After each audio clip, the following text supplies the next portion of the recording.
Good morning mga ka-idol. Lagyan muna natin ng barok to para tumula saka para sumarap.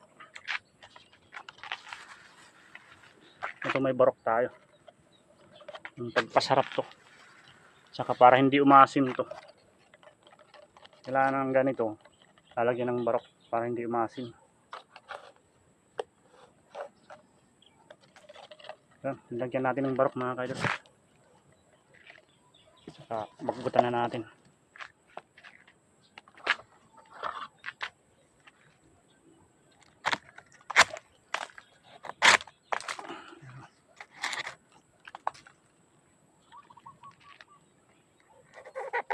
Happy Monday mga ka-idol.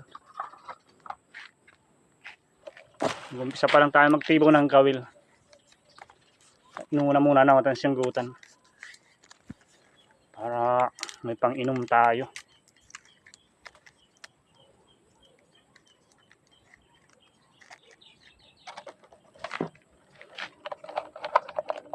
Ito, dinagyan natin ng barok para pumula.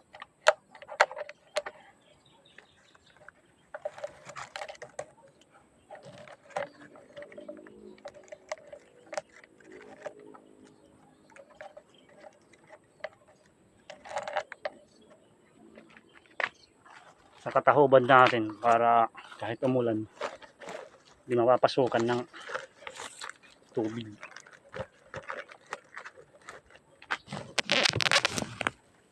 Yan mga ka-idol.